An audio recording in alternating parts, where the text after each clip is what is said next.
Can the science of happiness help us deal with unhappiness?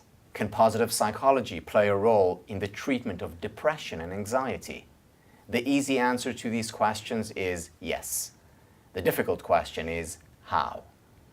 On Happier Talk, we will discuss how focusing on strengths and virtues, cultivating positive emotions and relationships, can go a long way in helping us deal with trauma, work through mental illness, and regardless of how well or poorly we're doing, simply make us happier. He's a licensed psychologist and psychodramatist honored by ShareCare as one of the top 10 online influencers on the topic of depression. He has a PhD in psychology and a master's degree in positive psychology from the University of Pennsylvania, and he's currently teaching a graduate course on positive psychology at Columbia University. A prolific writer on topics from depression to happiness, he's the author of Confessions of a Former Child and other books, as well as numerous articles. I'm delighted to welcome Dr. Dan Tomasulo. Hi Dan, welcome. So great to have you here today. Thank you for inviting me, Tal. This is extraordinary. So I'm curious, how did you get to positive psychology, to studying at MAP? Yeah, you know, it's kind of interesting. I went through a rough time emotionally. You know, I was going through some personal things. And, you know, if you're a psychologist and you're seeing people who are depressed and maybe you're not in the best mood, you know, it's probably not the best thing. So I was fortunate. I had a friend who was a positive psychologist. And he was like, you know, this Seligman guy is coming up with international positive psychology. We should go. And I was like, absolutely not. I feel miserable. I don't want to be around 2,000 positive psychologists. No thanks. And what good friends do was he didn't pay any attention to me. And he got us tickets to the conference. We got a hotel room. And, you know, Tala had like the equivalent of a religious conversion. You know, I really wasn't feeling all that great. And I went there and, you know, Chris Peterson was there, Marty was there, Barbara Fredrickson was there. And I was originally trained as a researcher. So when I heard this stuff, it was like, man, these guys got something. And I really left the conference with a couple of tools, a few things. And I really wasn't like sure they would work, but they was certainly worth giving a try. And I'll be darned, it was like one of those things where little by little by little by little by little, I started to change and transform. And then, you know, I said, gee, well, you know, I don't need a degree, but maybe I can go back and learn. So I applied, I got in, and when I got there, I found out I was the first psychologist Marty had let into the program. And that blew my mind, because I thought, you know, being president of the APA, that it would be just a retraining for psychologists, really. And that made me feel like, oh boy, I better do something with this. And I was a little older than most of my classmates. But the truth is, you know, they help bring my own energy to it. It was sort of like, well, I've got to figure out why I'm here and what I'm doing. Mm-hmm. So that was the transition, and that was awesome. That was cool. Wow. So you came in, you learned many more tools during the program, and then what? How did you bring, or what did you bring to your work as a therapist? You know, it's kind of interesting. So I'm a writer. I have you know, a degree in writing as well, and so I'm very interested in storytelling. And as I know you are, and in fact, I wrote a paper you wrote about storytelling, which I think is the essence. You know, like good storytelling is about it. And I'm a psychodramatist, so what is psychodrama but true storytelling at a very, very deep level? And, you know, this idea that literature can really help with empathy, and that there's this elevation that happens when we see a good story, hear a good story, witness somebody's transformation. So I really took off to do both things, write stories that are nonfiction, that are creative nonfiction about patients, clients, those kind of things, that would show resilience and hope. And then I brought the more positive aspects of of encounter and psychodrama into the therapeutic practice. I was originally a trauma specialist, so people would come with their emotionally laden stories, but I started listening to them in a different way. So if somebody came in and they said, this happened, and then this happened, and then this happened, I could relate back to them about their resilience, their courage, their strength, the family support they got as they were going through it. And seeing it through that lens was not only helpful for them, but it was helpful for me because, you know, people who do trauma work get secondary traumatization from hearing those stories. So by focusing on what was strong and good and right in them and spotting those strengths, I was able to, you know, feel better about the encounter too. So you created a shift in yourself and in the client from hopelessness to hopefulness. Absolutely. From helpless to helpful. Yes, yeah. And I think along those lines too, you know, part of what we studied was hope theory, and this idea that, you know, sometimes the ache that we have is the difference between, you know, what we originally hoped for and where we're at, and helping make that gap less somehow, both for me and for the person, was also very helpful. And again, it's that shift, that frame that was, you know, part of coming through and coming out of the MAP program. So if I was a therapist, what advice would you give me? What could I bring into the therapeutic relationship? It's a great question. I would probably take a three-pronged approach. The first thing I would say is that you're the intervention. It isn't the technique. It isn't something you do that makes somebody feel better. It's really who you are. So the first thing I would do is say, learn about your character strengths. Learn how to pull yourself out of a tailspin. Probably the greatest gift I got from this was really believing that there was a choice in how I feel, and that if I didn't like how I feel, I could really change. I knew the technology, I knew the stuff was out there, but I somehow hadn't really applied it. And I had tons of therapy and training and stuff myself, but these were tools that I could learn how to use to feel better. So the first thing I would say to a therapist is figure that out first, so that when you're talking to somebody, you're not just saying, go do this and call me in the morning, you know? Yeah, so lead by example. Lead by example, that's great. Yeah, that's it, exactly. As Gandhi said, be the change you want to see in the world. Very true, very, very true. And then the second thing I would say is to be part of a group that's more than just like an academic kind of group where you could learn the research or just a conference or whatever, but to be part of a network where you can go bounce ideas off and talk about it, and people that you trust, that are colleagues, that are, you know, there when you're going to struggle. You know, I see a lot of clients, and you know, some cause me more concern than others, and I don't want to have just supervision for it. I want to really be able to talk to a colleague about, you know, obviously with confidentiality in place, but to talk to them about it. So it's to have a tribe that you can trust. So that you're not alone. Not alone, not alone with it. So, you know, those two things I think would be essential. And then the last piece is that this is, as you know, because you kind of are the fire starter here.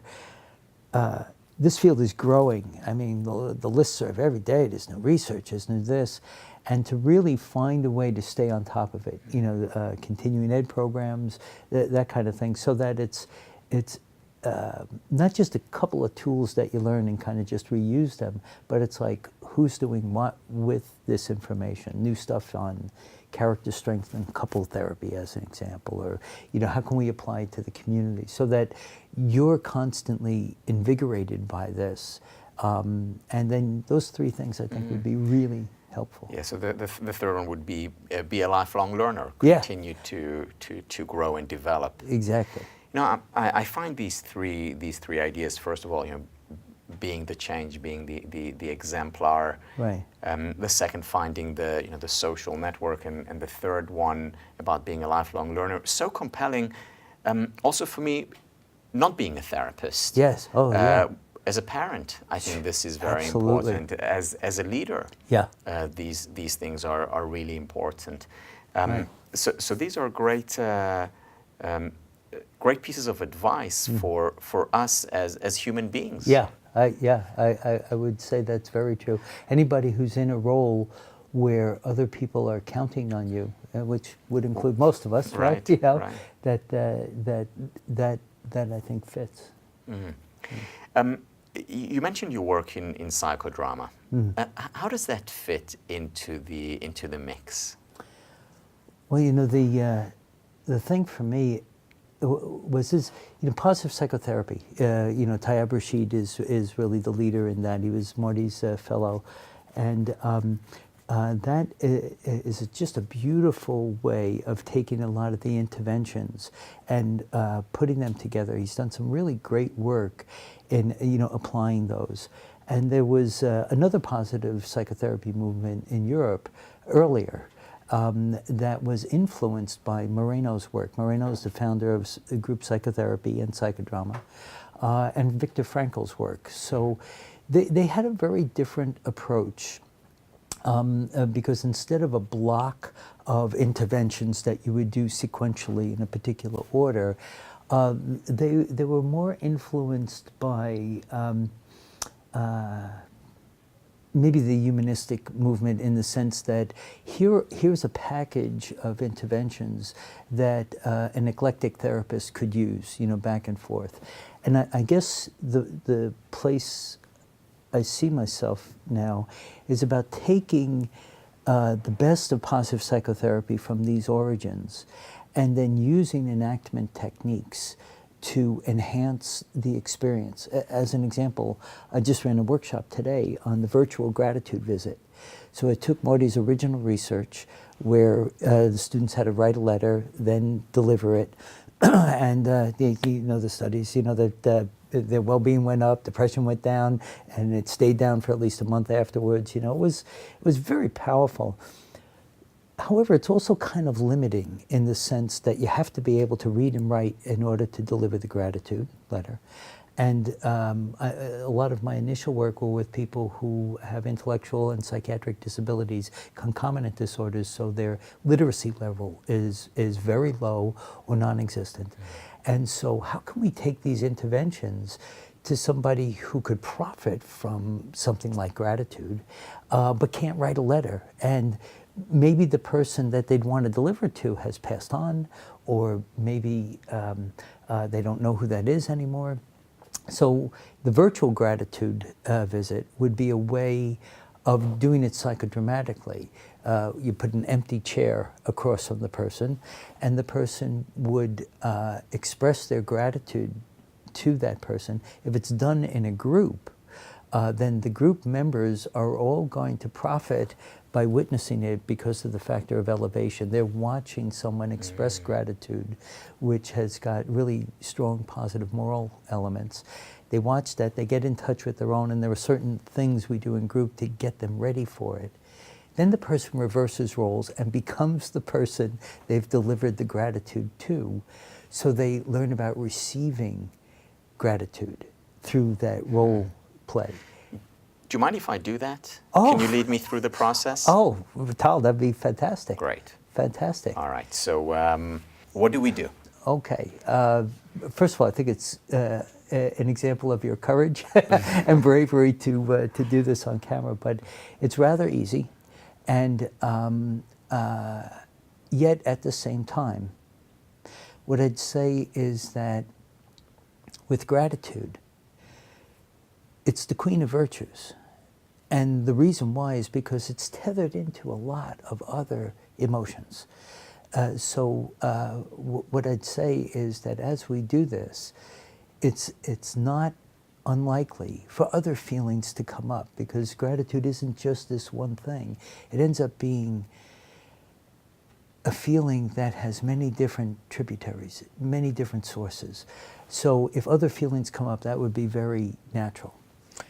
And so the place to start, and I'm going to move a bit if that's okay, all right? would be, I'm going to use this space here as your empty chair, and I'm just going to move slightly to this side just so that we can create this space. Good. And the first thing that I would ask you to do, Tal, is think about somebody in your mind's eye that you'd really want to express gratitude toward, that maybe you haven't done as fully as you would have appreciated. And it could be anyone from your past, maybe even someone who's passed on, but somebody that you really feel strongly about. Okay? And would you be willing to say who that is? Sure. I would like to thank Philip Stone, who was my teacher who introduced me to positive psychology, who passed away. Ah, yes. The day before I taught my first positive psychology class. Wow. Tal. And it's thanks to him that I'm doing what I'm doing. Wow. Wow. That's extraordinary. What timing, right? Of like that sort of passing of the baton kind of thing.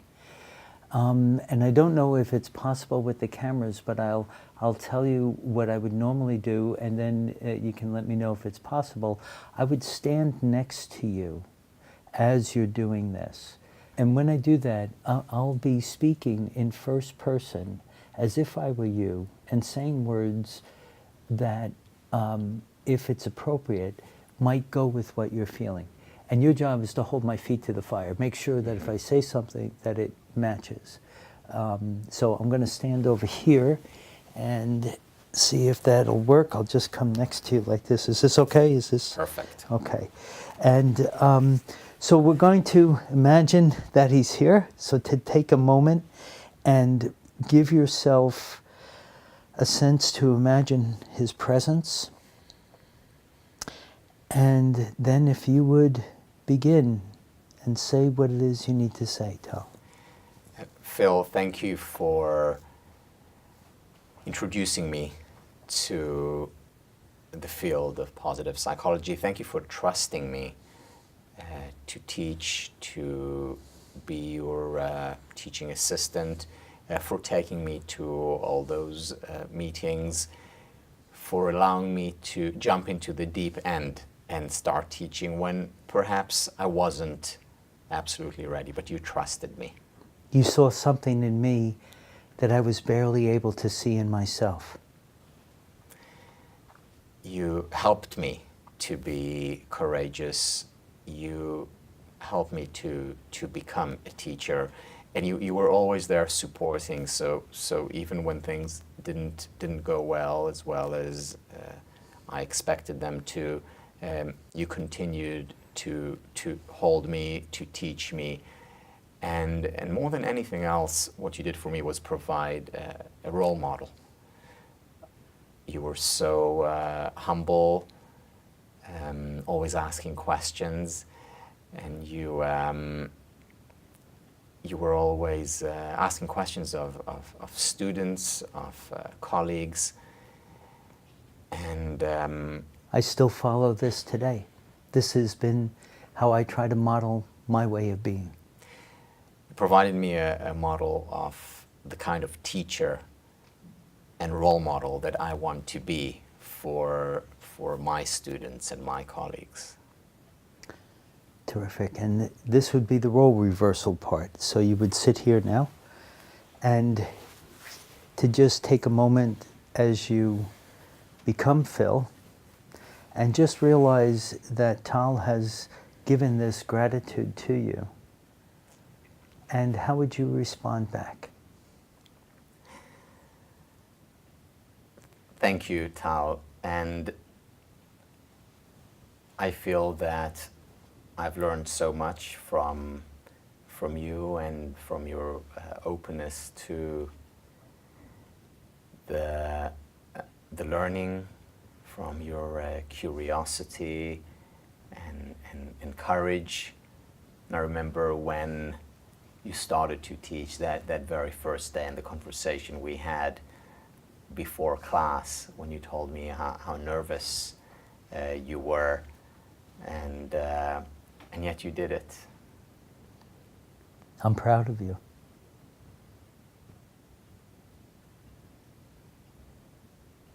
thank you for taking my work and spreading it and teaching it.